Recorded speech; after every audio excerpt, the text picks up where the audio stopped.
وإن لك لأجرا غير ممنون وإنك لعلى خلق عظيم.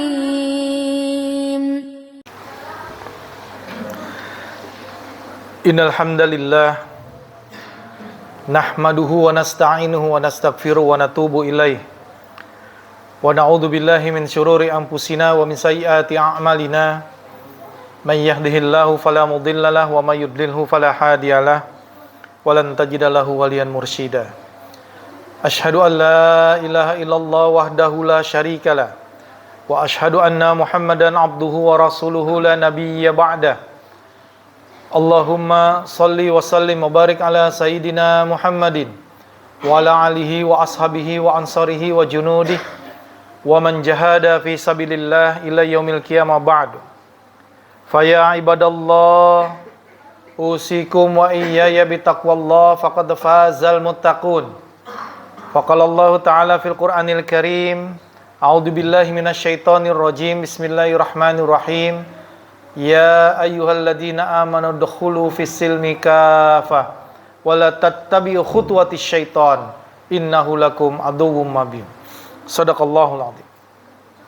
Para hadirin jamaah salat Jumat yang dirahmati Allah Subhanahu wa taala, yang pertama dan utama tentunya kita selalu memanjatkan puja dan puji syukur kehadirat Allah Subhanahu wa taala yang telah banyak sekali memberikan kita kenikmatan, nikmat yang tidak terhingga, sehingga kita tidak mampu untuk menghitung nikmat Allah yang begitu banyak.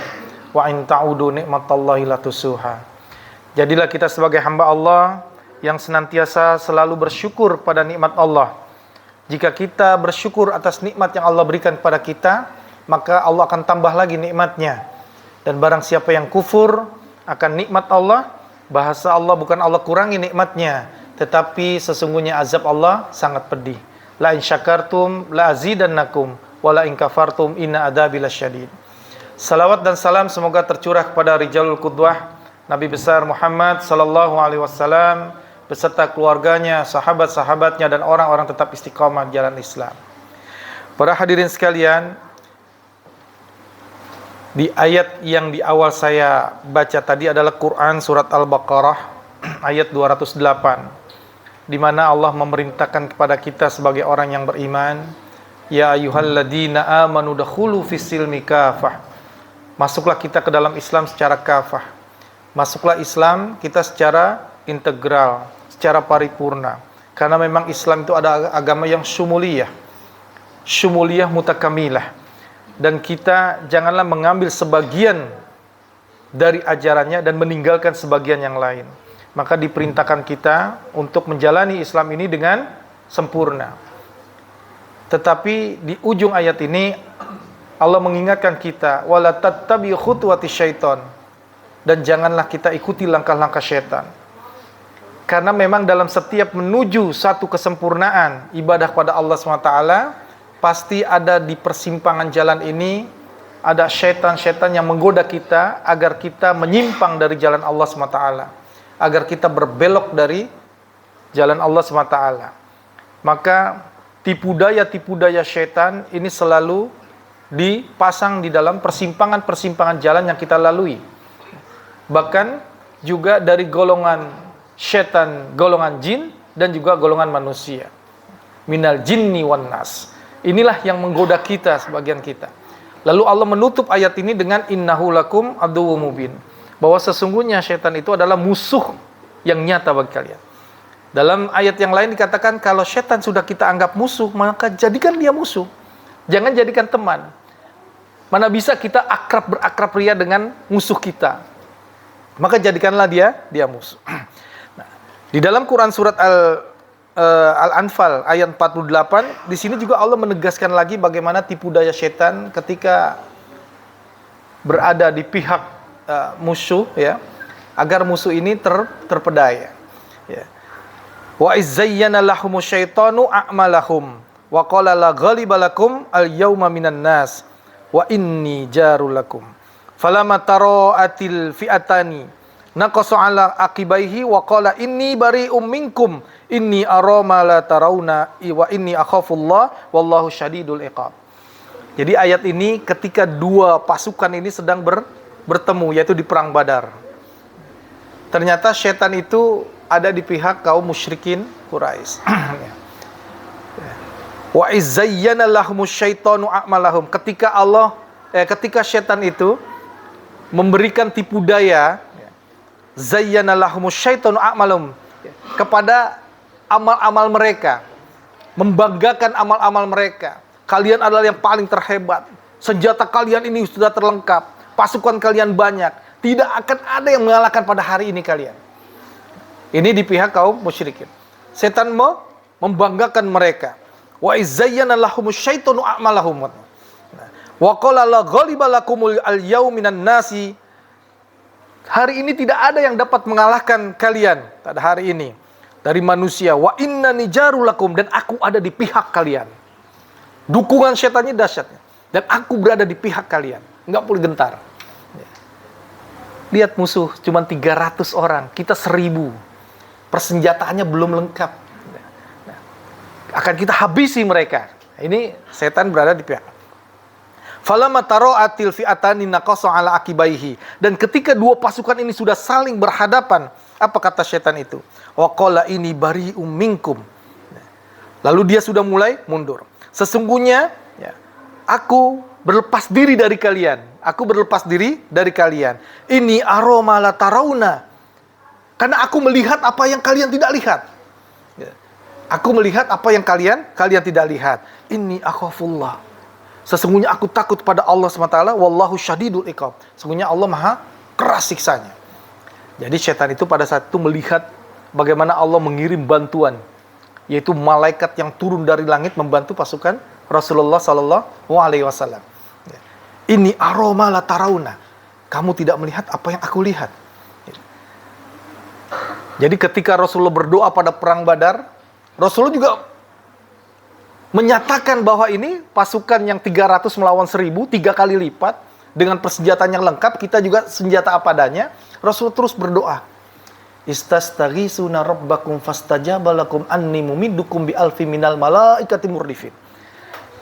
Istisghosanya Rasulullah SAW lalu dijawab oleh Allah Subhanahu Wa Taala, dan Allah menjawab doa Rasulullah dengan menurunkan 1000 malaikat murdifin. Murdifin itu turunnya dari langit, itu turunnya luar biasa. Itu murdifin.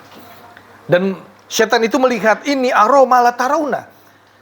Dia langsung pelan-pelan keluar dari pasukan. Mundur, menghilang. Ini akhafullah, aku takut pada Allah, wallahu syadidul iqab.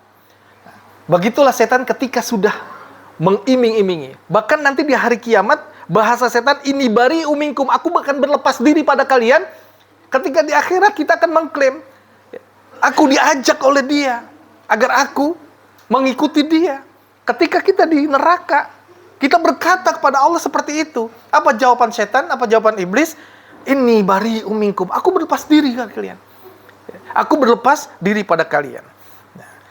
Jadi setan ini menanamkan apa dalam pasukan musyrikin Quraisy itu? Sombong, ujub, takabur. Tidak ada yang mengalahkan kita. Pasukan kita besar, pasukan kita lebih lengkap senjatanya. Mereka orang-orang yang masih ketakutan dan lain sebagainya. Lalu dibalas oleh Allah dengan kehinaan. Nah, dukungan setan itu hanya tipuan. Dukungan setan itu hanya tipuan. Kita lihat bagaimana tazyin setan ini luar biasa dahsyat kepada kita. Ya. Tipu daya setan itu. Ya. Dalam tafsir Ibnu Katsir ada seorang Syekh Barsisah. Syekh Barsisah ini adalah orang yang paling soleh kampung. Orang memanggilnya adalah Syekh karena keilmuannya luar biasa, ketaatannya pada Allah luar biasa, ibadahnya ta'abudi pada Allah ini luar biasa. Satu kampung ini terkenal seorang Syekh yang sangat alim, sangat soleh. Jadi suatu ketika ada satu kerajaan yang sudah mendiang rajanya, lalu anaknya ini ada 3. 2 laki-laki, 1 perempuan. Ketika yang laki-laki ini akan pergi keluar, dia menitipkan anaknya ini kepada siapa? Banyak yang menyarankan kepada Syekh itu. Karena Sudah dijamin akan keselamatannya.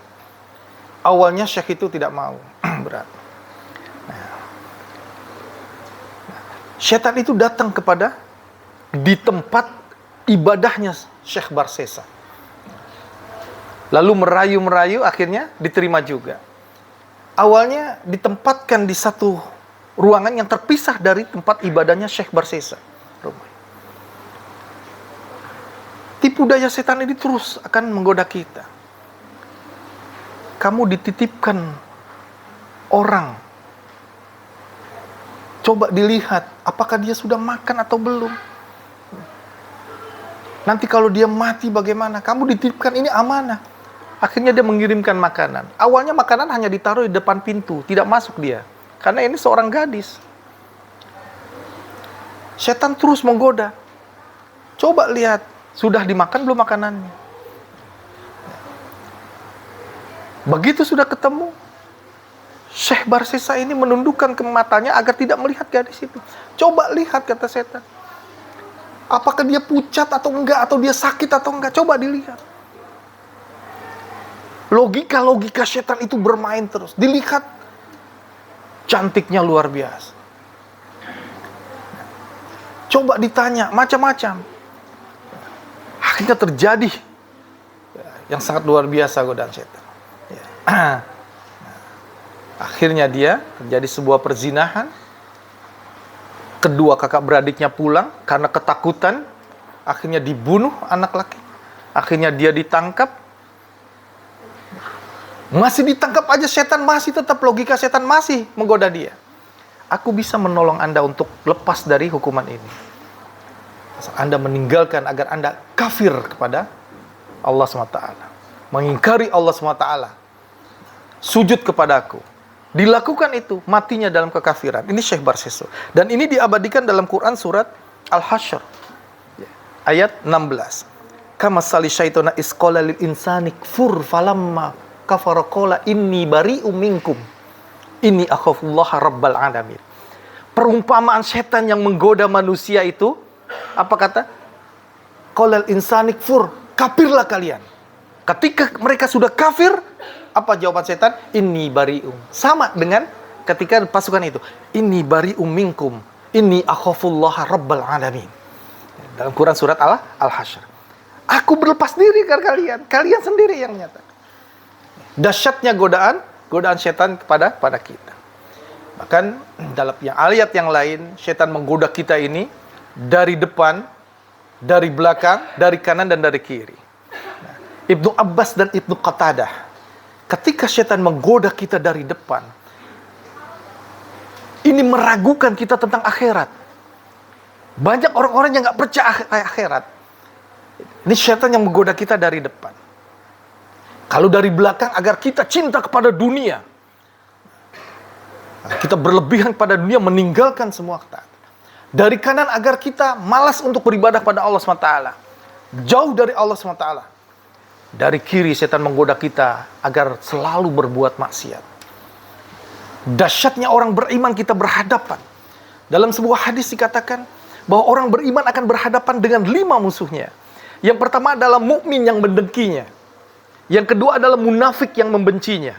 Yang ketiga, kafir yang memeranginya. Yang keempat adalah hawa nafsu yang menguasainya. Yang kelima, setan yang menyesatkannya. Ini yang kita hadapkan setiap hari.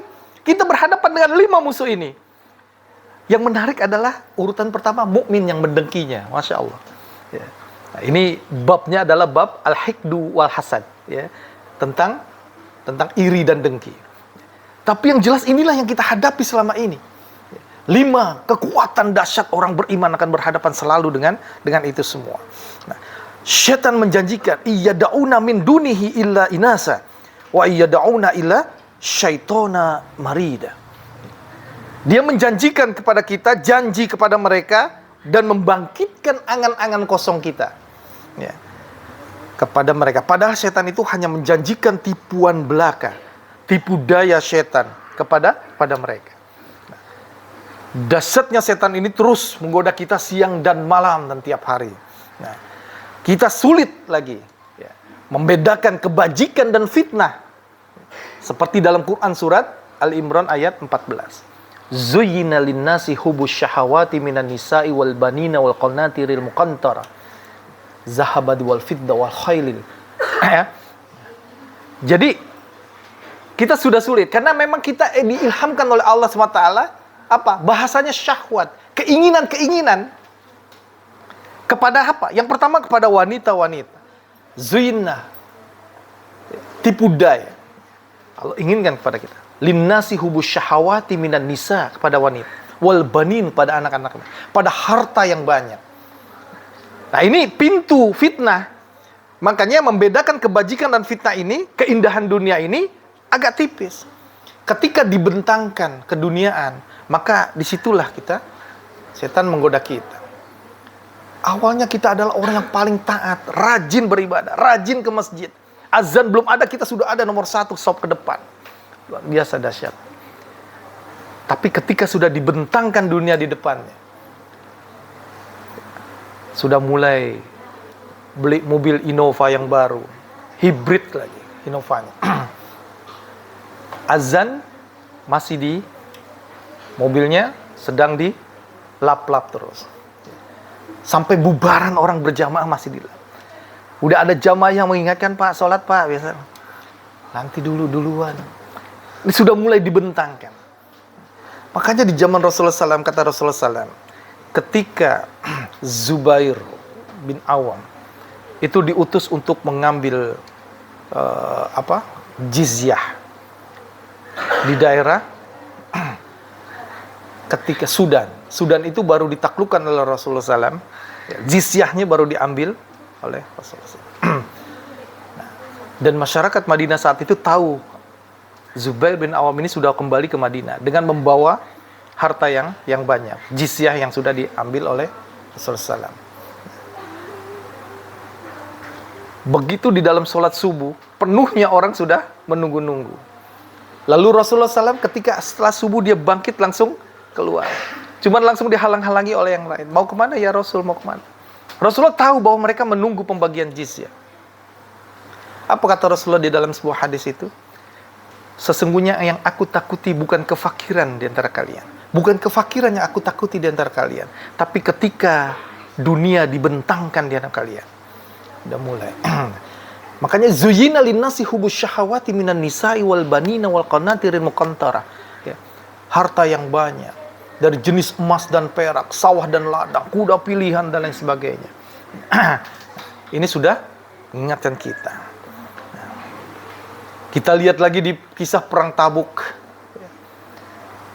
Ada 3 orang yang gak ikut perang, padahal mereka di awal semangatnya untuk ikut perang itu luar biasa. Yang pertama adalah Ka'ab bin Malik, yang kedua adalah Murarah bin Rabi, yang ketiga adalah Hilal bin Umayyah. Mereka sudah mempersiapkan untuk perang. Mereka sudah mempersiapkan baju besinya, mereka sudah mempersiapkan pedangnya, kudanya sudah diberi makan dan lain sebagainya untuk siap bertempur. Ketika berkumpul dengan Rasulullah, diberikan instruksi oleh Rasulullah, mereka pulang mempersiapkan itu semua. Ketika pulang ke rumah, sudah mulai. Karena Tabuk saat itu, panasnya itu dahsyat sekali. Panasnya itu sampai 50 derajat ke atas. Sedangkan di Madinah saat itu sedang sejuk-sejuknya. Sedang panen anggurnya. Dia rebaan-rebaan, tidur. Wah, Rasulullah paling juga baru jalan. Paling baru sampai sini, nanti bisa aku kejar. Terus. Begitu juga ketika kita juga akan bermalas-malas untuk datang pengajian. Oh, nanti aja, orang belum kumpul. Paling juga masih ada 2 orang, 3 orang. Akhirnya tertinggal 3 orang ini. Ka'ab bin Malik sampai sama Rasulullah tidak ikut sama sekali. Ini tazyin, tipu daya setan ini. Sholat subuh. Kurang 5 menit lagi masih bisa tidur. Belum azan. Begitu azan belum qomat. Begitu qomat belum takbiratul ihram. Masjid ini qomatnya lama. 1 menit, 2 menit peluang setan untuk menggoda kita jelas sekali. Nah, makanya kalau kata Imam Ali At-Tantawi dalam bukunya ini kecil. Menggugat setan. Jadi kalau kita menjadikan musuh setan ya, Innahu lakum aduwwum mubin, kata Allah, semuanya setan itu musuh yang nyata buat kamu, maka jadikanlah dia musuh. Ketika setan sudah mulai di dalam bisikan-bisikan ke dalam hati kita, maka kita akan harus lawan. Harus kita lawan. Dan langkah-langkah yang harus kita lakukan adalah, yang pertama adalah ikhlas. Ikhlas. Ya. Terutama adalah bagi para juru dakwah. Ya. Juru dakwah juga akan, kalau ada tazyin, tipu daya setan ini menggoda. Karena tadi saya katakan tipis antara kebajikan dengan fitnah ini tipis. Ya. Ada yang berpenampilannya luar biasa. Kepopulerannya luar biasa. Banyaknya jumlah objek jamaah. Hati-hati. Karena kesombongan ini yang pertama. Awal kesombongan adalah ziyadatul mal. Bertambahnya harta. Ini pintu kesombongan, ziyadatul mal. Ketika harta kita sudah mulai bertambah, tolong kita jaga. Tetap tawadu, tetap sederhana, tetap zuhud. Zuhud itu bukan berarti kita harus compang-camping. Zuhud itu tetap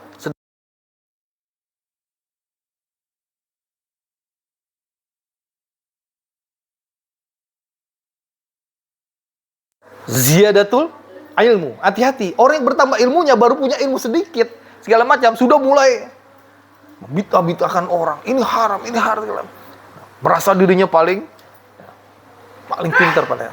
Harusnya orang semakin tinggi ilmunya semakin tawadu, semakin merunduk, semakin banyak ilmu, semakin kita bertambah ilmu, semakin kita merasa bahwa diri kita kurang.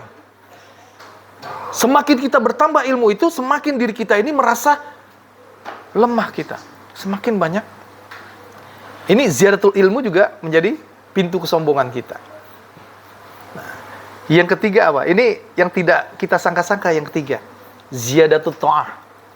Ketika kita sudah mulai bertambah ketaatan kita, merasa kita paling alim, merasa kita paling soleh, sholat bolak-balik berjamaah ke masjid. Ada orang yang tidak sholat, lihat tuh, nggak seperti kita, taat berjamaah, taat. Ziyadatul mal, ziyadatul ilmi, ziyadatul ta'ah, ini juga merupakan pintu kesombongan. Hati-hati. Disitulah letak setan itu menggoda kita. Ya. Nah, hati-hati dengan tazyin setan. Nah, makanya kita bangun rasa keikhlasan kita pada Allah. Karena syarat diterimanya ibadah itu adalah ikhlas. Wa ma umiru illa liya'budullaha mukhlishina lahuddin. Jadi kita diperintahkan oleh Allah untuk mengikhlaskan, memurnikan ketaatan kita kepada Allah SWT ibadah. Ikhlas. Karena buah keikhlasan itu, amal yang berat apapun yang lakukan, akan mudah kita lakukan. Akan ringan kita, karena kita ikhlas pada Allah SWT. Seperti saum, berat. Tapi kalau kita lakukan ikhlas pada Allah, kalau sudah niat, ringan kita lakukan. Ikhlas. Buah keikhlasan itu akan memberikan ketenangan jiwa. Ketenangan kita. Ya ayuhan nafsun mutmainnah irji'i ila rabbiki radiyatan mardiyah fadkhuli fi ibadi wadkhuli jannati. Wahai jiwa-jiwa yang tenang. Ini buah dari keikhlasan kita. Akan membuahkan ketenangan jiwa kita. Dan setan, pintu ikhlas ini sulit dia menggoda kita. Sulit. Ada seorang pemuda yang akan menghancurkan kemusyrikan. Dia akan keluar rumah untuk mencari maisyah, mencari nafkah.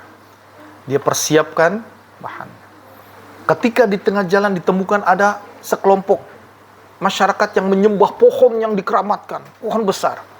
Dia melihat ada kemusyrikan di sana. Dia pulang ke rumah mengambil kampak yang besar. Saya akan hancurkan akar dan biang dari kemusyrikan, yaitu pohonnya ditebang. Di tengah jalan dihadang oleh iblis, oleh syaitan. Mau kemana ya? Aku akan hancurkan itu musyrik. Biarkan saja. Itu urusan dia, nanti juga dia akan dihukum oleh Allah SWT. Tidak akan aku hancurkan, karena itulah biangnya kalau macam. Akhirnya berkelahi. Hanya sedikit aja setan itu, cuman dicentil dia langsung terkapar. Terkapar. Tapi setan walaupun dalam kondisi itu, dia logikanya masih tetap ada peluang untuk menggoda. Baik, aku kalah. Begini saja, daripada kamu capek-capek keluar rumah mencari nafkah, kamu tidak usah ke rumah. Tidak usah keluar rumah mencari nafkah. Aku akan sediakan kamu setiap hari di bawah bantal kamu akan ada duit. Dinar dan dirham. pulang. Nggak usah itu urusin. Tergiur juga mereka. Akhirnya dia pulang. Nggak usah capek-capek. Tiap hari bangun tidur ada duit. Benar, hari pertama ada uang. Hari kedua ada uang. Hari ketiga sudah tidak ada. Hari keempat tidak ada. Mulai dia marah lagi. Aku sudah mulai dibohongi. Itulah tipu daya setan. Dia berangkat lagi ambil kapak yang besar. Begitu dihadang, akhirnya kebalik. Yang kalah yang terkapar pemuda itu. Kenapa? Ya di awal pemuda itu dengan penuh keikhlasan ingin menghancurkan kemusyrikan. Tapi yang kedua bukan karena keikhlasan lagi. Tapi yang kedua karena uang. Tidak ada yang namanya kekuatan ruh bahasanya. Jadi buah keikhlasan itu yang pertama adalah ketenangan jiwa. Yang kedua adalah kekuatan ruh kita. Setan tidak akan bisa mampu menggoda orang yang ikhlas. Tidak akan mampu. Orang yang ikhlas itu sulit diapa-apakan. Yang berikutnya buah keikhlasan itu adalah amalnya continue. Amalnya terus-menerus. Berkesinambungan. Akan menularkan amal-amal baik yang lain. Yang berikutnya buah keikhlasan itu adalah pahala yang besar dari Allah SWT. Perlu ada faktor pemantap ikhlas kita. Yang pertama ilmu. Harus kita terus mengkaji ilmu kita agar kita ikhlas. Yang kedua, berteman dengan orang-orang yang ikhlas. Jangan sampai kita berteman dengan orang-orang yang sombong, orang-orang yang ria, orang-orang yang akan tertular kita. Maka Rasulullah katakan bertemanlah pada orang yang kalau kita berteman pada orang yang penjual minyak wangi misalnya, akan tercium wangi kita. Tapi kalau kita berteman dengan orang pandai besi, akan baunya juga bau karat, bau besi. Nah, seperti itulah perumpamaan kalau kita berteman. Kita sering duduk dengan orang-orang yang soleh. Teman yang ikhlas akan mendorong kita bisa ikhlas. Yang kedua adalah melawan hawa nafsu. Ini faktor pemantap. Yang ketiga adalah berdoa pada Allah SWT agar kita bisa ikhlas dalam hidup ini. Akan muncul tanda-tanda pada diri kita ini. Orang yang ikhlas itu adalah yang pertama, suuzonnya sama diri sendiri, bukan sama orang lain. Kalau sama orang lain, nggak pernah suuzon. Kalau ada orang suuzon, oh mungkin boleh jadi dia sedang sakit, oh boleh jadi dia nggak ada. Selalu dia husnuzon pada orang lain. Dan suuzonnya pada diri sendiri, itu orang tanda-tanda ikhlas. Yang kedua, selalu introspeksi diri. Muhasabah diri. Sudahkah saya melakukan amal soleh dari pagi sampai semalam? Sudahkah saya tilawah Quran? Sudahkah saya sedekah? Sudahkah saya mengerjakan kebaikan-kebaikan? Selalu introspeksi diri. Apa kesalahan-kesalahan saya dari pagi sampai sekarang ini? Nah. Dan tanda yang lain, stabil saat dipuji orang. Tidak petantang-petantang. Dipuji orang, makin besar kepalanya. Tidak. Orang yang ikhlas itu stabil. Kalau kata Ali bin Abi Thalib, taburkan abu ke dalam muka orang yang memuji kita. Ini terbukanya pintu peluang, kita ini akan ria. Terbukanya pintu peluang, kita tidak akan ikhlas. Terbukanya pintu kesombongan ketika kita dipuji oleh orang lain.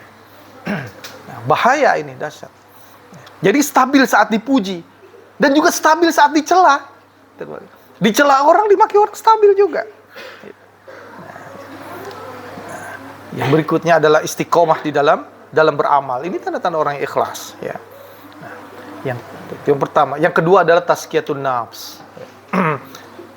Ketika kita sudah ikhlas untuk mencegah dari godaan setan, tazkiyatun nafs.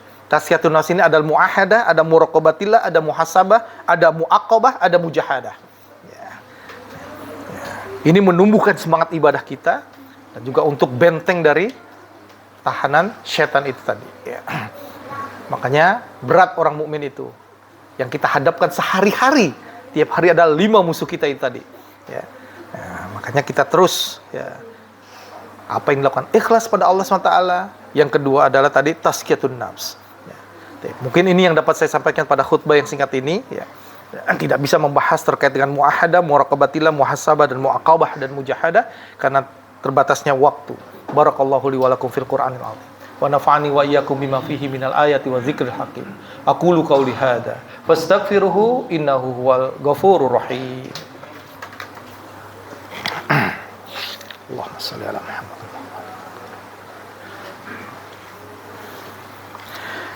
Alhamdulillah.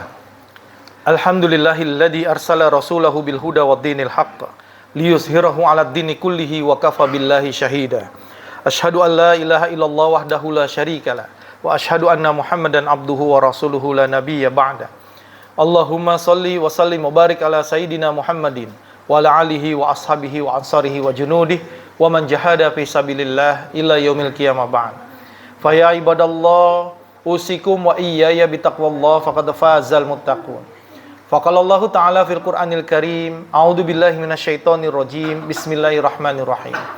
Ya ayyuhalladzina amanu taqullaha haqqa tuqatih wa la tamutunna illa wa antum muslimun. Wa'lamu annallaha wa malaikatahu yusalluna 'alan nabi. Ya ayyuhalladzina amanu sallu 'alaihi wa sallimu taslima. Allahumma shalli ala sayyidina Muhammad abdika wa nabika wa rasulikan nabiyil ummi wa ala alihi wa ashabihi wa sallimu taslima. Adada ma khatabihi ilmuka wa khatabihi qalamuk wa ahsahu kitabuk wardallahu ma'an sadatina Abi Bakrin wa Umar wa Utsman wa Ali wa ani sahabati ajma'in wa ani tabi'in wa tabi'ihim bi ihsanin ila yaumiddin wa alaina ma'hum bi rahmatika ya arhamar rahimin. Allahumma ighfir lil muslimina wal muslimat mu'minina wal mu'minat al ahya'i minhum wal amwat innaka sami'un qaribun mujibud da'wat ya qadiyal hajat. Rabbana la tuzigh qulubana ba'da idh hadaitana wa hab lana min ladunka rahmah innaka antal wahhab. Rabbana zalamna anfusana wa illam taghfir lana wa tarhamna lanakunanna minal khasirin. Rabbana fil lana junubana wa israfana fi amrina wa tsabbit aqdamana wansurna 'alal qaumil kafirin. Rabbana fil lana wa li ikhwanina alladzina sabaquna bil iman wa la taj'al fi qulubina ghillal lil ladzina amanu Rabbana innaka ra'ufur rahim. Rabbana hab lana min azwajina wa dzurriyyatina qurrata a'yun waj'alna lil muttaqina imama. Rabbana fil lana wa liwalidayna warhamhuma kama rabbayana shighara. Allahumma dafa'anil bala wal waba wal fahsya'i wasadaid wal mihana zahara minha wa ma baton wa min baladina Indonesia khasah wa min buldanil mu'minina ammah. Allahumma a'izzatul islam wal muslimin. Allahumma a'izzatul islam wal muslimin. Allahumma a'izzatul islam wal muslimin wa kafaratal mubtadi'at wal musyrikin a'da'aka a'da'ad-din. Allahumma syatit samlahum wa zalzil aqdamahum wa farik jamahum. Allahumma ansur muslimin wal muslimat mujahidin fi kulli makan wa fi kulli zaman.